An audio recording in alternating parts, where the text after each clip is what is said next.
হাবিব সাল্লাল্লাহু আলাইহি সাল্লাম বলেন, ইন্নাল্লাহা লা ইয়ারফাউদ দারাজাতা লিআবদিস সালিহি ফিল জান্নাহ। আল্লাহ রাব্বুল আলামিন জান্নাতের মধ্যে কিছু বান্দার মর্যাদা বৃদ্ধি করতে থাকেন। আল্লাহ সুবহানাহু ওয়া তাআলা কিছু কিছু মানুষের মর্যাদা জান্নাতের ভিতরে বাড়াইতে থাকেন। বান্দা আল্লাহকে জিজ্ঞাসা করে, ইয়া রব্বি আন্না লি হাদিহি, ও আমার রব, এই মর্যাদা কিসের জন্য আমাকে দিচ্ছ? কেন আমার মর্যাদা জান্নাতে বৃদ্ধি করছো? আল্লাহ রাব্বুল আলামিন তাকে ডাক দিয়ে বলে, ও আমার বান্দা, দুনিয়াতে তুমি যে নেক সন্তান রেখে আসছো, সে তোমার জন্য ইস্তিগফার করছে, সে তোমার জন্য দোয়া করতেছে। এই জন্য আমি আল্লাহ রাব্বুল আলামিন জান্নাতের ভিতরে তোমার মর্যাদা বাড়ায়া দিলাম। সুবহানাল্লাহ। তাহলে আপনি যদি চান আপনার পিতামাতার মর্যাদা আপনি দুনিয়া থেকে বসে বসে বাড়াইতে পারবেন। আমরা সকলে চেষ্টা করব যাতে করে আমাদের পিতামাতার মর্যাদা কি হয়? বৃদ্ধি হয়। সুনান ইবনে মাজাহ 3660 নম্বর হাদিস। পিতামাতার মৃত্যুর পরে করণীয় কি? 1 নম্বর করণীয় হচ্ছে, যদি পিতামাতার কোনো ঋণ থাকে তাহলে সেটাকে আদায় করে দেওয়া।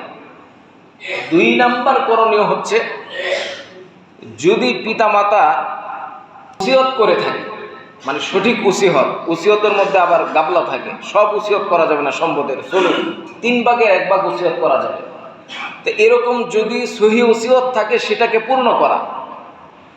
3 নম্বর কাজ হচ্ছে, পিতামাতা যে সম্পদ রেখে গেছে সেটাকে বন্টন করা। এটা কার কথা? আল্লাহর কথা। সূরা নিসার 11 নম্বর আয়াত, পিতা মৃত্যুর পরে তার সম্পদকে বন্টন করে নেওয়া। আমাদের দেশের অনেক সুশীল আছে যারা মনে করে যে একসাথে থাকার মধ্যে অনেক কল্যাণ আছে। আসলে আল্লাহর বিধানের বাহিরে গিয়ে বান্দা যেই কাজেই করবে, এই কাজে ক্ষতি অপমান ছাড়া আর কিছু নেই। সুতরাং বাবা মারা গেছে, আপনার কাজ হচ্ছে তার রেন্ট সব পরিশোধ করে সম্পত্তি বন্টন করে দেওয়া। যার যা অধিকার, বোনের অধিকার বোনকে দিয়ে দেওয়া, ভাইয়ের অধিকার ভাইকে দিয়ে দেওয়া। যদি না করেন ধরা খাবেন কার কাছে? আল্লাহর কাছে। আমাদের সমাজে দেখা যায় একটা প্রচলন আছে, পিতামাতা মৃত্যুর পরে যদি সম্পদ বন্টন না করা হয় তাদেরকে গর্বের সাথে স্মরণ করা হয় যে অনেক ভালো। আসলে কেমন ভালো সেটা তাদের ঘরের ভিতরে না গেলে বোঝা সম্ভব নয়। একটা চুল পরিমাণ যদি এদিক সেদিক হয়, আপনি ভালো খাইছেন, আপনার ভাই খারাপ খাইছে, আপনি ভালো পড়ছেন, আপনার ভাইকে খারাপ পড়াইছেন, আপনার ভালো ইনকাম, আপনি ভালোটা গ্রহণ করলেন, আপনার ভাইয়ের খারাপ ইনকাম, সে খারাপটা গ্রহণ করছে, আল্লাহর কসম করে বলি আপনাকে আল্লাহর কাছে জবাব দিতে হবে। কি মনে করছেন?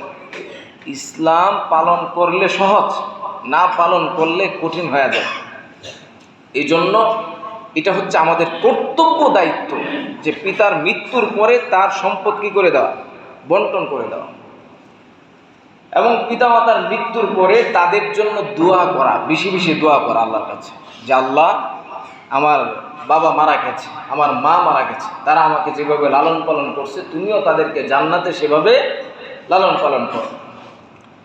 আল্লাহর হাবিব সাল্লাল্লাহু আলাইহি সাল্লাম বলেন, ইন্নাল্লাহা লা ইয়ারফাউদ দারাজাতা লিআবদিস সালিহি ফিল জান্নাহ।